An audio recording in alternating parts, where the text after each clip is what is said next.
Hello, everybody. Welcome to another episode of the Abarcast. I'm your host, Brian Abarca, and today we're going to speak about the psychology of training. Not only personal training, but just working out, the fitness journey, the psychology of it, the roller coaster of emotions that you're going to go through during your fitness journey. Okay, so first things first, I would like to just say that there's going to be ups and downs during your fitness journey, regardless. Just like everything in life, there's going to be ups and downs. There's going to be moments where, you're going to be dragging your feet to the gym. There's going to be moments where you do not want to get out of bed. You're going to be exhausted, etc. There's going to be moments where you are motivated, where you are excited, where you're going to wake up 2 minutes before your alarm goes off and you're just going to be like, shit, I still had 2 minutes, but fuck it. I'm going to go to the gym or I'm going to go out for a run, etc. Just make sure the best advice I could give you as a trainer is to make sure that you understand the fact that it does take time to see results. You're not going to see results within a week. It's not like when you were younger, you do a bunch of sit-ups for a week and then all of a sudden you have a six-pack. It's not going to be like that, especially for us older folks like us when, we're in mid-20s, late 20s, 30s, 40s, 50s, etc. It's not going to be like that. So just make sure that you accept the fact that it is a process, accept the fact that it is a journey, and you're not going to be expecting results within a week or two. What I usually tell my clients is, the first form of results that you are going to see is in one way in strength within maybe 4 to 5 weeks. And then after the 6-week mark, you're going to start seeing physical results. You're going to start seeing that your clothes are going to be fitting differently, regardless of your goals, whether you're trying to lose weight or regardless of whether you're trying to gain some muscle, whether you're trying to be healthy. You're going to start noticing that your pants are going to start fitting a bit tighter in your legs, in your calves, in your glutes. Your shirts are going to be tighter around the arms, guys. The waist of the pants is going to be a little looser if you're trying to lose weight, etc. And then you're going to start seeing hearing compliments from your family members, your partners, your friends, your families, etc. They're going to start complimenting you, and you may see the results in the mirror. You may not. Again, you see yourself in the mirror all the time, so you're not going to be noticing, oh, you know what? I do see an inch has been added to my glutes or an inch has been added to my arms. The people that do not see you as often are the ones that are going to be noticing all those results from you, aesthetic wise. Okay. First things first, finding the motivation to change your lifestyle. What was your epiphany? For example, I've had some clients in the past who told me, I decided to try to achieve the healthy lifestyle because they were going up the stairs and they just felt out of breath. They smoke a lot or they don't eat well. They're not conscious about their eating. They haven't worked out in their life. And, and it's good to kind of step away from social media, step away from the internet sometimes in the aspect of not everybody works out. I've met people that have never stepped foot at a gym, who's never touched weights, who don't know what a dumbbell or a kettlebell is. And that's okay. Everybody starts somewhere, regardless of whether you're 12 years old, 5 years old, 45, 30, etc. It's all right. So just make sure, you're comfortable with the fact that it's okay to start at any age. The thing is just to begin. It's not to just delay things, What else can motivate you to change your lifestyle? Maybe you're single now and want to focus on you. There's a trending topic, in the past few weeks, past few months where, you're in a, I want to focus on you journey. You're on a spiritual journey. My perspective is you should always be just focusing on yourself and, loving yourself. Just because you are single at one moment, or you just got a relationship, or you just lost a job, or you just gained some few pounds, all of a sudden you want to love yourself and you want to focus on yourself. Like, that's great, but just make sure it's a long-term commitment, and start doing that from that day on forward until you die. Not, okay, this is the I'm single season, I want to focus on myself season right before summer. You focus on yourself and love yourself for 2 months, and then you just forget about yourself. Make sure it's a commitment. You're committing to yourself. you know Maybe a wedding is coming up. I've had and still have many clients who are trying to lose weight, trying to look cute, men and women, for their wedding. It's great. It's nice to look forward to walking down the aisle with your partner, um, whether it's a destination wedding or not. Summer's coming up, like I said before. Or like myself, you might find fitness almost like a stress reliever. Maybe you're not looking to lose weight or build muscle. Maybe you're just, you know, someone that went through some trauma growing up. Maybe, you're hurt.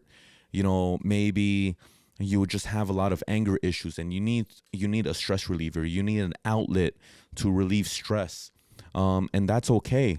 I'm a trainer, and I've been like that. That's what got me into working out. Looking cute after. There's that meme where it's like, yeah, I'm just trying to work out and hit the gym just to look good naked. Like, yeah, it's great, but the thing is, if you're an angry person, if you have those issues where you need an outlet, you don't really care about the physical results. You just want to feel good, psychologically and mentally. You know what I'm saying? What may happen once you reach your goals, or what may not happen when you don't reach your goals, whether you're with a trainer or not.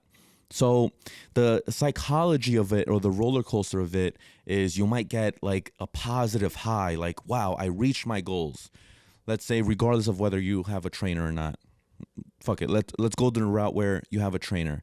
I've had clients where they have that high where, like, wow, I lost 15, 20 pounds. I feel accomplished. I did it with, your tools and your knowledge, but it was your hard work. Like, it's great. You might feel that high. And then guess what? What happens right after that? You go two routes. You might, since you reached your goals, you might, lower the consistency of working out because you're satisfied and comfortable now, or might even just stop here and there. Or you might go the other route, and you might continue working out, which is great.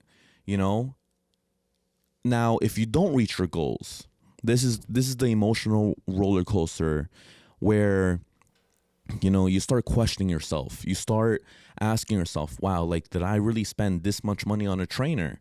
Did I spend this much money on a gym membership? Did I just waste my time for 2 or 3 months? Is this worth it? Is this not worth it? Maybe I should just go get surgery. Maybe I should just go get a tummy tuck. Maybe I should just, get a Brazilian butt lift. Or for us guys, working out can actually help with increasing testosterone, and you still don't feel the difference in your testosterone and your sex drive. And next thing you know, you're just like, shit, like, maybe I should just be going to the doctor and just getting testosterone shots. You know what I mean? Like, you start questioning yourself.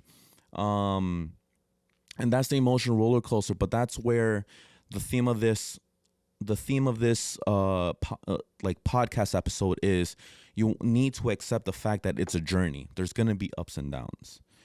You know what I'm saying? What might happen if you stop seeing a trainer after reaching goals? If you go to that route where you stop seeing a trainer, you stop, you start decreasing the consistency of working out. Make sure you have a trainer that makes you prepare to become independent, makes you prepare to work out and carry on for yourself. There's some trainers out there that's kind of like, oh, you're not going to renew? Okay, fine. High five. I'll, see you never. And then you're just alone again. And you lose that, credibility as a trainer. Like you just ruin a relationship right there. You want to make sure that you're setting yourself up like a child. You want your child to be set up for success down the line without you. You know what I'm saying? Same thing with a client. You want them to eventually just become independent so they could carry on by themselves, if that's your philosophy. Some other issues that you might get into is maybe even relationship issues. When you've made changes in your routine and your partner hasn't, it may cause friction. That's just putting the spotlight on the elephant in the room. It will, whether it's a male or female who's your partner, they might just not be at that mentality where they want to change their lifestyle. Maybe they don't want to lose the weight. Maybe they're comfortable sitting on the couch, and you got to the threshold of, you know what, I feel overweight or I feel unfit. I'm going to start changing my routine. And it might rub off the wrong way. Sometimes you might even receive unwanted attention from other people, whether you're a guy or a girl. If you're at the gym, if you're in the grocery store, whatever, and you start getting attention from other people, it might feel good, yeah, but that might still cause even more tension between your relationship, between your partner. So, you might need to be, aware of that. Also, if you bond with your partner with food, let's say date nights, if you guys are really into, being pizza people or taco people for Taco Tuesday, etc., you may need to limit or stop bonding with your significant other, because you're in this journey. You want to be disciplined, and that's okay.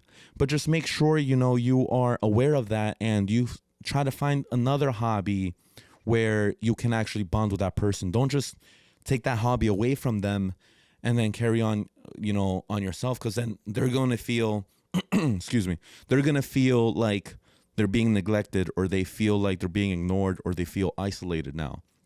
You don't want that. You want, regardless of whether your partner, is supporting your journey or not, or doing the journey with you, you want them, if you actually truly love them, you want them to kind of join you, or at least support you next to you. You know what I mean? I've had clients where I trained the husband or the wife or the fiance, and after a month or 2 months, they bring their fiance, or they bring their husband, they bring their wife along. And that's fine. That's great. I established a relationship with both of them, and it's great. Sometimes we actually bond together as well in group training. You know what I'm saying? And that could be another hobby that you might reach, or you might accomplish instead of the date nights. Another issue that you might fall into is emotional eating, and that's a problem, or that's an issue with some people, whether you are trying to gain some weight or lose some weight. Emotional eating is the fact where, if you're feeling some type of way, you need the sensation of eating something, or you start craving some stuff. You know what I'm saying? Or for example, when you're out and about, and it's really hard to control yourself when your friends and family are eating bad, let's say, like if your weakness is pizza and you're trying to behave, you're, in this self-love journey all of a sudden, and, you're with your friends or you're with your family, and they're all having personal pies, and you're over here, with a chicken Caesar wrap and shit. Like it's demotivating. It sucks. I understand. But that's where, the actual test comes in, and that's where, you need to be conscious, and you need to be mindful about the journey that you are committing to pursuing. You know what I'm saying? What can also help with that is doing meal preps, pre-planning your meals. If, let's say, for example, if you're susceptible to emotional eating and you're working or you're out and about, 9 times out of 10 is going to be an order in, or you're going to be eating out. You're not going to be cooking something unhealthy. 9 times out of 10, you're not. inside your house or inside your apartment. So you're going to be more susceptible to ordering and eating out. So what's the best, maybe option with that is actually having a meal prep. Hire a meal prep company. A proper range for meal prep is between, I don't know, $8 to $12, depending on how fancy you want those meal preps, and you're always ready. You have it with you. You can put it in a microwave, or there's some dishes that you can eat cold and you're good. You're fine. Sometimes, it's the convenience of, what, I could either be inconvenient, let's say, and cook where I'm a little lazy, I'm tired, etc., or I could order out. Or if my food is literally right in the fridge, why not just eat that? That's the most convenient way. So you're almost tricking yourself and setting yourself up for success. You know what I'm saying? Or you can even schedule consistent meal times. Like if, you're going to check your time. Oh, it's almost 12 o'clock. I only eat at 12 and 7 o'clock. Okay, that's great, and you stick to that consistent schedule. You're not, eating whenever you're hungry, etc. Like that's just another tool that you can add if you have the issue of emotional eating. All those little things, emotional eating, relationship issues, finding out what your epiphany is, that can all contribute to, your psychology of your fitness journey. They're all going to apply to that roller coaster that you're going to be going through. Now I want to kind of get into specifics of what your goals might be. Let's say, for example, if you're in a weight loss journey, you might see results, in the first month. I like to call this the honeymoon stage. The honeymoon stage is where you see the most results in a short amount of time. Okay, let's say hypothetically, if you've never worked out before, or you've taking a break from working out and being physically active for, let's say, a year or 2 years. It's that moment where you start your journey, and then all of a sudden you're 10 pounds lighter. You are, your body fat percentage went down 6% within a month. It's accurate. It could be accurate. 9 times out of 10 it is, but that's the honeymoon stage. That's your body kind of just getting into shock and, adapting to whatever you're trying to do, adapting to the change in your lifestyle. You know what I'm saying?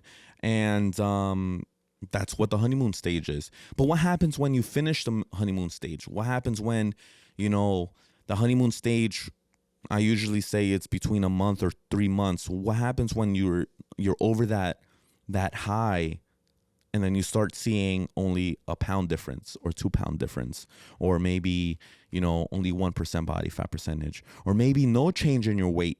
When you have no change in your weight, make sure you do your research, or you ask your trainer, why can't I see any change in my weight? And 9 times out of 10, it could be because you're building muscle and losing fat. Now, fat does not turn into muscle, and muscle does not turn into fat. That's fact. But you can actually build muscle and lose fat at the same time, which can contribute to a stalemate in your scale. For example, let's say hypothetically you gain 5 pounds of muscle, okay, and you weigh 200 pounds, so you must be 205. You lose, 5 pounds of fat, let's say, so that makes you at 200 pounds. Okay, so there's a stalemate. You start at 200 pounds, and then after 6 weeks, you're still 200 pounds. What happens then? If you check your circumference with measurement tape, or your trainer does measurements with you, which they should always, and there's a significant change in measurements, like your waist went down 2 inches, your glutes went down 2 inches, or it went up inches. Regardless, there's going to be fluctuation. There's going to be, you added some size in the right areas, and you lost some size in the right areas as well, like in your hips and waist. Then, you're going to be like confused. Wait, I see the scale, it hasn't moved, but my clothes is fitting different, and then my measurements are different. What's going on here? And that just contributes to muscle just being more dense than fat. Muscle taking up less space in your body and fat taking up more space in your body. And if you are building muscle and then losing fat, that's the explanation that you see when you do measurements. You know, you have to be aware that if you're a female, that your weight fluctuates, especially during your menstrual cycle. So I wouldn't even recommend doing measurements during your period, because you might be bloated. You know, you might gain a few pounds of water weight. You might all of a sudden you're down 15 pounds, but then it's the time of the month and you're 5 pounds heavier. I would avoid that. I would not depend on the scale as a main measurement of success, even though I always ask my clients, hey, are you a scale person or not? Because at the end of the day, people are different. Some people look at the scale and that's their go-to. They don't give a damn about their clothes. They don't give a damn about adding inches or lowering inches. They grew up stressing about the scale and that's how they are. You could either change that perspective or you need to accept that as a trainer and you need to just focus on that. But the best advice I could give you is to not depend on that because, again, your weight is always going to fluctuate. Not starving yourself. This is a big one. You never want to starve yourself. You never want to, there's one thing, calorie counting, and there's another thing, actually maybe eating a piece of fruit one time a day for 2 weeks and all of a sudden you're down 20 pounds. Number one, that's unhealthy. Number two, you need the proper nutrients. You need your proteins. You need your fats. You need your carbs, etc. But what also happens that not many people speak about is when you do starve yourself, let's say, and you do it the wrong way, you're going to have excess skin when you lose the weight. Let's say when you're down 20 pounds or 30 pounds or 40 pounds, because you did not do it in an efficient amount of time. You did not take your time doing it. So all of a sudden you just deflated. You just have excess skin, which could actually contribute to the psychology of your journey. It might even make you more self-conscious. So number one, you can limit the excess skin by doing it the right way, because your body starts adapting to the weight loss and the fat loss. You're giving it time to kind of adapt to your new body, let's say. But if you just kind of just drop 50 or 60 pounds within a month, which is insane, and again, it's possible, all of a sudden you're going to have that excess skin. And you don't want that. It can damage you mentally, number one. And number two, is there a way to fix that? Yeah, there could be surgery that you might look into. But the best way you can do it is doing it the right way, in a slow, steady state, accepting that it is a journey.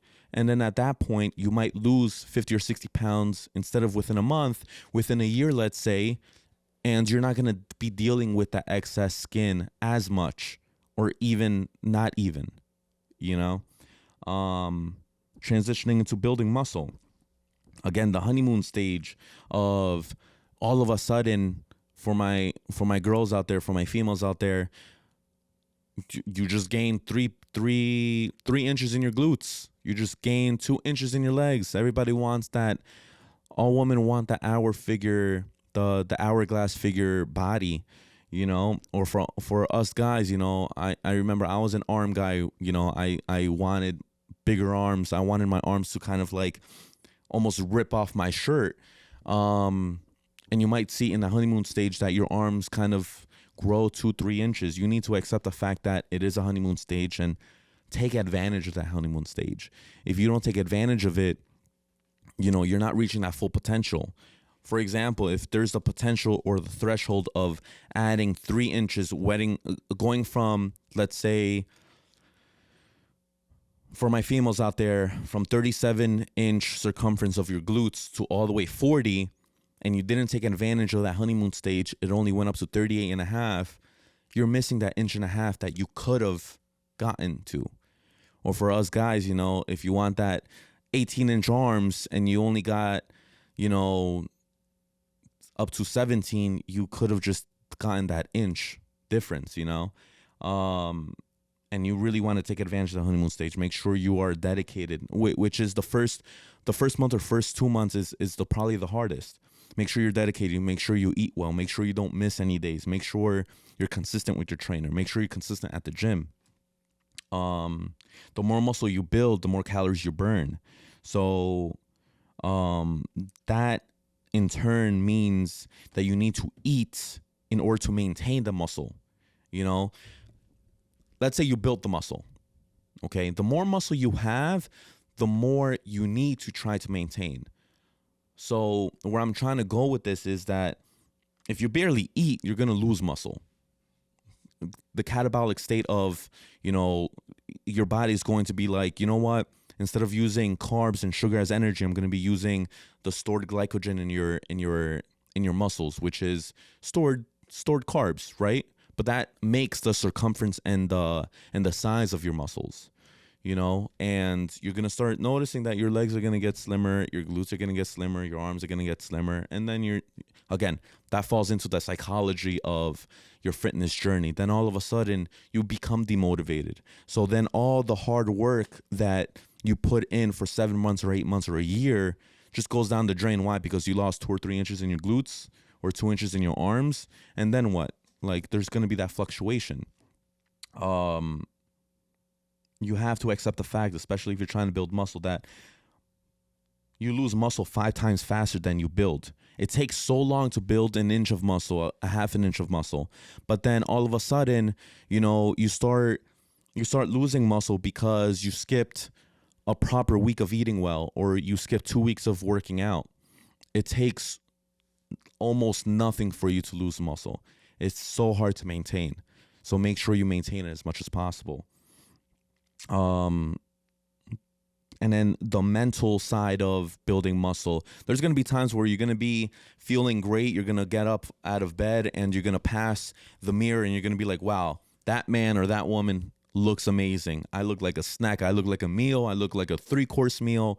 I look like, I don't know, a fucking 2 for $20 in Applebee's. I look amazing instead of like a spin dip, But there's going to be times where you're going to pass the mirror and you're going to feel too skinny. There's going to be times where you're going to pass the mirror and you're going to feel like, wow, I barely did anything to my body. I barely built some muscle. I barely gained some weight. I'm still skinny. I still see that skinny kid in the mirror, And this is coming from a person who, in the beginning of his fitness journey, he weighed about 130, 135 pounds. Now I'm 195 pounds.